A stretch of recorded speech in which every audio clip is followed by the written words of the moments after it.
తాకట్లో ఉన్న మీ బంగారాన్ని విడిపించి ఆ రోజు ఆన్లైన్ రేటుకి కొంటాం. Sharma gold company.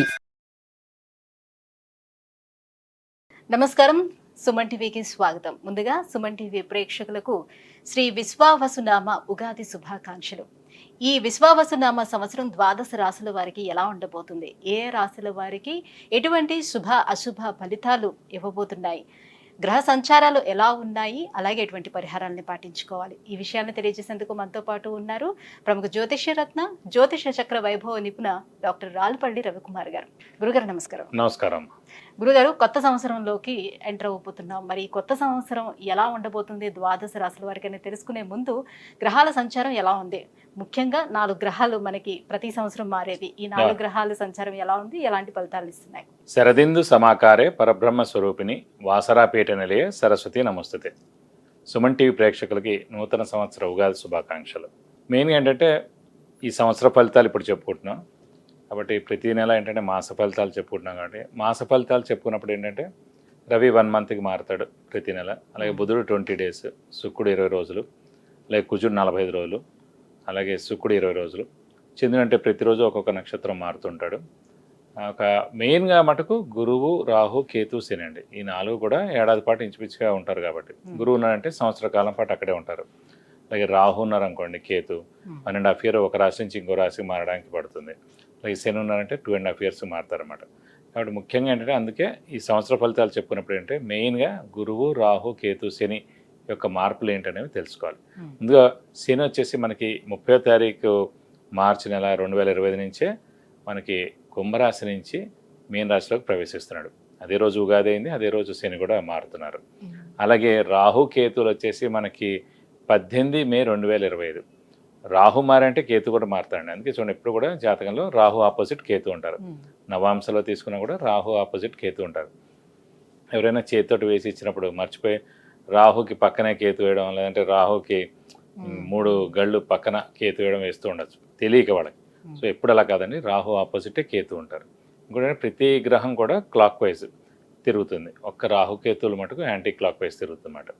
కాబట్టి రాహుకేతువులు మటుకు ఏనార్థం ఒక రాశి నుంచి ఇంకో రాశి మారుతారు. అతనేమో 18 మే 2025 నుంచి ముఖ్యంగా రాహు వచ్చేసి మనకి కుంభరాశిలోకి వస్తాడు, అలాగే కేతు వచ్చేసి మనకి సింహరాశిలోకి వస్తారు. వీళ్ళిద్దరు కూడా ఏనార్థం పీరియడ్ అక్కడి నుంచి ఉంటారు 18th మే నుంచి. నెక్స్ట్ వచ్చేసి మన గురువు, ముఖ్యంగా ఏంటంటే గురువే ఇంపార్టెంట్. అందరూ అనుకుంటారు గురువు మార్పు మళ్ళీ వస్తుంది. గురువు ఏ రోజైతే మారుతాడో ఆ రోజే పుష్కరాలు స్టార్ట్ అవుతాయండి. ఇదే రూల్ అనమాట.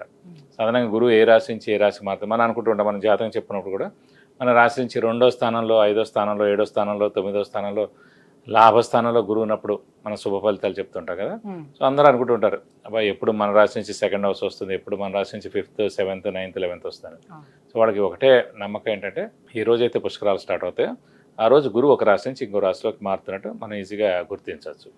ఇంకోటి అంటే ముఖ్యంగా చాలామందికి అంటే ఇప్పుడు కొంతమందికి వివాహం కాని వారు ఉంటారు, సంతానం లేని వారు ఉంటారు, ఉన్నత చదువు గురించి వెళ్ళిన వాళ్ళు ఉంటారు, అలాగే ఫారెన్ విజిట్స్ కానీ, ట్రావెల్స్ కానీ, అంటే అసైన్మెంట్స్ కానీ గురించి వెళ్తారు, కొత్త జాబ్ గురించి, ప్రమోషన్స్ గురించి, అలాగే సంతానం, గృహం, వాహనం ఇవన్నీ కూడా మనం చెప్పుకోవాలంటే కనుక గురువు యొక్క మార్పుతోటే చెప్పాలన్నమాట. కొన్ని రాష్ట్రాల వాళ్ళకి లాస్ట్ 2 ఏళ్ళు లేదనుకోండి, ఈ ఏడాది ఉంటుంది అంటే ఆ ఏడాది వాళ్ళకి 2వ స్థానం కానీ, 5వ స్థానం కానీ, 7వ స్థానం కానీ, 9 కానీ, 11లోకి వచ్చినప్పుడు ఆ సంవత్సర కాలం పాటు. ఓవరాల్ గా అంటే ఈ 4 గ్రహాల మార్పుతోటి దేశవ్యాప్తంగా ఎటువంటి మార్పులు చోటు చేసుకునే అవకాశం ఉంటుంది? ఆర్థిక పరంగా కానివ్వండి, అంటే ఆర్థిక పరంగా ఇవన్నీ కూడా ఎక్సలెంట్గా ఉంటుంది. ఎందుకంటే బుధుడు మెయిన్ వ్యాపార కారకుడు ఎవరికైనా సరే. ఆర్థికానికేమో బుధుడు అవుతాడు, అలాగే గురువు కూడా అవుతాడు. గురువు వచ్చేసి మనకి సంచారం మిథున రాశిలోకి వస్తున్నాడు. మిథున రాశి అధిపతి బుధుడు అండి. సో ఎప్పుడైతే మిథున రాశి అధిపతి బుధుడిని ఈ గురువు కలుస్తాడో అంటే ఆ మిథున రాశిలోకి వచ్చే సంవత్సర కాలం పాటు ఉంటాడో సో వ్యాపార అభివృద్ధి ఉంటుంది, దేశాభివృద్ధి ఉంటుంది, అన్ని విధాలు కూడా చాలా బాగుంటుంది. ప్లస్ చాలామంది అంటే ఇంకా వ్యాపారం విపరీతంగా పెరుగుతుంది, ఎక్స్పోర్ట్ కానివ్వండి ఇవన్నీ కూడా విపరీతంగా పెరుగుతాయి అనమాట. వాతావరణ పరిస్థితుల్లో ఎటువంటి మార్పులు? వాతావరణం కూడా చాలా బాగుంటుందండి. ఎందుకంటే శని కూడా మనకి గురువు స్థానం అయిన మీన రాశిలోకి వస్తున్నాడు. ఇంకోటి ఏంటంటే ఆధ్యాత్మిక కారకుడు శని, గురువు, కేతు కూడా అండి. అలాంటి ఆధ్యాత్మిక కారకుడైన శని వచ్చేసి మనకి గురువు రాశి అయిన మీన రాశిలోకి ఉంటాడు కాబట్టి సో ఆధ్యాత్మిక వాతావరణం 2.5 ఇయర్స్ పరిపూర్ణంగా ఉంటుందని చెప్పుకోవచ్చు. శత్రు దేశాల నుంచి వివాదాలు కానీ అలాంటి చోటు చేసుకుని అలాంటివి అయితే ఏ ఇబ్బంది ఉండదు, ఖచ్చితంగా ఉండదు. జూన్ తర్వాత నుంచి ఇలాంటి ప్రాబ్లమ్స్ అన్ని కూడా తీరిపోతాయి. కొన్ని రోజులు ఏంటంటే కుజుడు కూడా నీచ స్థానంలో ఉంటాడు అన్నమాట కర్కాటక రాశిలో ఈ మే, జూన్ ఆ సమయాల్లో. ఒకసారి జూన్ వెళ్ళిపోయిన తర్వాత నుంచి మటుకు ఎలాంటి ప్రాబ్లమ్స్ ఉండవు దేశానికి మటుకు.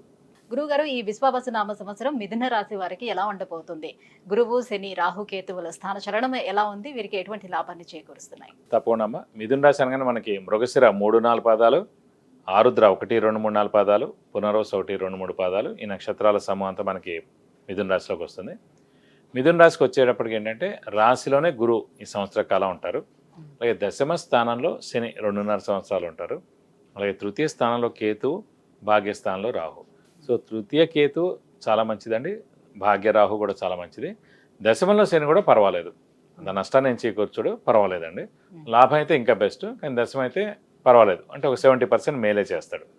వీరికి ఏంటంటే కొంచెం బాగా కష్టపడితే కానీ పనులు జరగవు. ఎందుకంటే అక్కడ కొంచెం ముఖ్యంగా ఏంటంటే గురువు బలం ఎప్పుడైతే మనకి తక్కువగా ఉందో, గురువు మిశ్రమంగా ఉన్నాడో, గురువు రాశిలోనే ఉన్నాడో కొంచెం మిశ్రమ ఫలితాలు ఇస్తాడనమాట. సో బాగా కష్టపడితే కానీ పనులు జరగకపోవడం, కొంచెం బద్ధకం ఉండడం, ఇలాంటివన్నీ జరుగుతుంటాయి అన్నమాట. కాబట్టి హార్డ్ వర్క్, స్మార్ట్ వర్క్ చేయడం, బాగా కష్టపడితే మటుకు తప్పకుండా మంచి ఫలితాలు వస్తాయన్నమాట. ఎందుకంటే శని దశమ స్థానంలో ఉన్నాడు. ఎవరికైతే లగ్నం నుంచి సాధారణంగా దశమ స్థానంలో శని ఉంటారో అప్స్ అండ్ డౌన్స్ ఉంటాయి. అలాగే వీరికి కూడా దశమ స్థానంలో ప్రస్తుతం శని ఉన్నాడు కాబట్టి అప్స్ అండ్ డౌన్స్ ఉంటాయి అన్నమాట లైఫ్లో. ఒకసారి అప్ వెళ్తారు, ఒకసారి డౌన్ అవుతాడు. కాబట్టి మనం జాగ్రత్తగా బేరీజ్ వేసుకుని, మనం జాగ్రత్తగా ఆలోచించుకుని చేస్తే కనుక తప్పకుండా బాగుంటుందని చెప్పుకోవాలి. ఎందుకంటే తృతీయ కేతు, భాగ్యరాహు కూడా చాలా మంచి ఫలితాలు ఇస్తారు. రాశిలో గురువును కూడా తీర్థయాత్రలు చేయడం, దైవ దర్శనం చేసుకోవడం, గురువుని దర్శించుకోవడం, గురువు యొక్క బ్లెస్సింగ్స్ పొందడం ఉంటుంది అన్నమాట. అంటే మనకు ఒక 40% బలం ఉన్నట్టు గురువు. గురువు అనే గ్రహమే దైవబలం అండి, దైవానుగ్రహం అన్నీ కూడా గురువే అనమాట. అలాంటి గురువు మనకి రాశిలోనే ఉన్నాడు కాబట్టి కొంచెం మిశ్రమ ఫలితాలు ఇస్తారన్నమాట. ఏదైనా సరే ఆచితూచి మెలగడం. ఇప్పుడు వ్యాపారస్తులు ఉన్నారు, వారికి మిశ్రమ ఫలితాలు ఇస్తారు. కాబట్టి ఎక్స్పాన్షన్కి వెళ్ళకపోవడం, కొత్త వ్యాపారం చేయకపోవడం మంచిది. అలాగే స్పెక్యులేషన్ జోలికి వెళ్ళకూడదు, అలాగే షూరిటీస్ పెట్టకూడదు, మధ్యవర్తిత్వం వహించకూడదు. అలాగే అంటే రిస్క్ అనేది మటుకు చేయకూడదు. ఎందుకంటే రిస్క్ ఎప్పుడు చేయాలంటే శని పరిపూర్ణంగా బలం ఉన్నా, లేదంటే గురువు పరిపూర్ణంగా బలంగా ఉన్నప్పుడు. రెండిట్లో ఎవరైనా ఒకరు బలంగా గట్టిగా ఉంటే కనుక రిస్క్ చేయొచ్చండి. ఆ స్పెక్యులేషన్ అవ్వచ్చు, ఏదైనా అవ్వచ్చు. కానీ ఎప్పుడైతే 2 బలాలు కొంచెం తక్కువగా ఉంటాయో అప్పుడు ఎప్పుడు రిస్క్ చేయకూడదు అన్నమాట. అది మెయిన్గా సినిమా వాళ్ళు కావచ్చు, వ్యాపారస్తులు కావచ్చు, అలాగే రాజకీయ నాయకులు కావచ్చు, ఎవరైనా సరే. సో వీరందరూ కూడా ఎవరైతే ఉన్నారో వీరందరూ కూడా మిశ్రమంగా ఉంటుంది. ఎందుకంటే విద్యార్థులకు కానివ్వండి, అలాగే రాజకీయ నాయకులు, క్రీడాకారులు, వ్యాపారస్తులు, దీని ఏమంటారు ముఖ్యంగా పత్రికా రంగం, యూట్యూబ్ రంగం, మీడియా రంగం, సినిమా రంగం వారికి కూడా మిశ్రమంగా ఉంటుందని చెప్పుకోవాలి. మరి ఆర్థికంగా ఎలా ఉండే అవకాశం ఉంటుంది వీళ్ళకి? ఆర్థికంగా అంటే కూడా మెయిన్ ఏంటంటే గురువే ధనకారకుడు అండి. ఎవరికైనా సరే సాధారణంగా జాతకరీత్యా గురువు ధనకారకుడు అన్నమాట. సో ఆర్థికం అంటేనే ధనం అనమాట. కాబట్టి అంటే వీరికి మిశ్రమంగా ఉంటుందని చెప్పుకోవాలి. కొత్త అప్పులు చేయాల్సి ఉంటుంది, బాకీలు వసూలు అవ్వవు, అలాగే అప్పులు వాళ్ళ బెడత తప్పదు. సో అప్పులు అనేవి ఇంకా పెరుగుతూనే ఉంటాయి కానీ తరగవు. ప్రస్తుతం ఈ సంవత్సరం అనమాట. మళ్ళీ నెక్స్ట్ ఏటా ద్వితీయ స్థానంలోకి వస్తాడు, అప్పుడు ఇంకా అత్యద్భుతంగా ఉంటుంది. అంటే ఈ సంవత్సర కాలం మటు కొంచెం మిశ్రమంగా ఉంటుందని చెప్పుకోవాలి. అంటే గురువు ద్వితీయంలోకి వచ్చిన శని దశమ స్థానంలోనే ఉంటాడు, పర్వాలేదు. ఎవరో ఒక గ్రహం గట్టిగా ఉంటే చాలండి. ఒక గ్రహం బాగుంటే ఒక సంవత్సర కాలం కదా, ఈ లోపల మనం జాబ్ రీత్యా కానీ, వ్యాపార రీత్యా కానీ, ఫైనాన్షియల్గా కానీ ఏదో ఒకటి మనకు ముందుకు వెళ్ళగలుగుతాం. సో అప్పుడు వేరేది బలం లేకపోయినా పర్వాలేదు. అయితే దశమ స్థానంలో ఉన్నటువంటి శని ఉద్యోగస్తులకి ఎటువంటి ఫలితాలను ఇస్తాడు? సాధారణంగా ఉద్యోగ కారకుడే శని అండి. ఉద్యోగ కారకుడు, ప్రొఫెషన్ కారకుడు, ఇవన్నిటి కూడా శని. ఆరోగ్య కారకుడు, ఆయుష్ కారకుడు కూడా శని.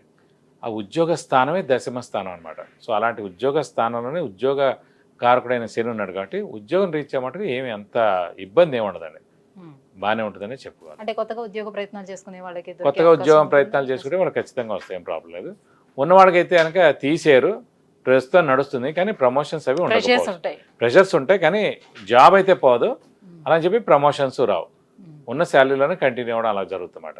సో నెక్స్ట్ ఏడాది మనకు గురుబలం వస్తుంది కాబట్టి అప్పుడు మనం ఇవన్నీ ఎక్స్పెక్ట్ చేయొచ్చు. ఇక ఆరోగ్యపరంగా ఎలా ఉంటుంది? ఆరోగ్యపరంగా బాగానే ఉంటుంది. ఎందుకంటే శని దశమంలో బాగానే ఉన్నాడు కాబట్టి గురువు రాశిలో ఉన్నా కూడా ఆరోగ్యాన్ని మంచిగానే ఉంచుతాడు. సో ప్రాబ్లం ఉండదు. సో ఆరోగ్య మటుకు బాగానే ఉంటుంది.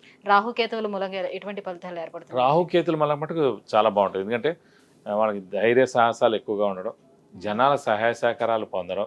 సో ఖచ్చితంగా ఇవన్నీ రీత్యా కూడా హెల్ప్ ఉంటుంది కాబట్టి ఖచ్చితంగా రాహుకేతుల మటుకు తప్పకుండా మేలు చేస్తాడు. మరి ఈ గురుబలం పొందేందుకు ఎటువంటి పరిహారాలను పాటించాలంటారు? నేను ఎప్పుడు అనుకున్నట్టే గురువుకి మటుకు ఖచ్చితంగా దత్తాత్రేయ స్వామిని ఎక్కువగా ఆరాధించడం, ప్రతిరోజు దత్తాత్రేయ స్వామి అష్టోత్తరం చదువుకోవడం, అలాగే ప్రతి గురువారం దత్తాత్రేయ స్వామి టెంపుల్కి వెళ్ళి 40 ప్రదక్షిణాలు చేయడం, అలాగే దత్తాత్రేయ స్వామికి సంబంధించిన అర్చన కానీ అభిషేకం కానీ చేయిస్తుంటే కూడా చాలా మంచిది. కాబట్టి ప్రతి గురువారం కూడా ఉపవాసం ఉంటే కనుక ఇంకా మంచి ఫలితాలు తప్పకుండా మీకు లభిస్తాయి.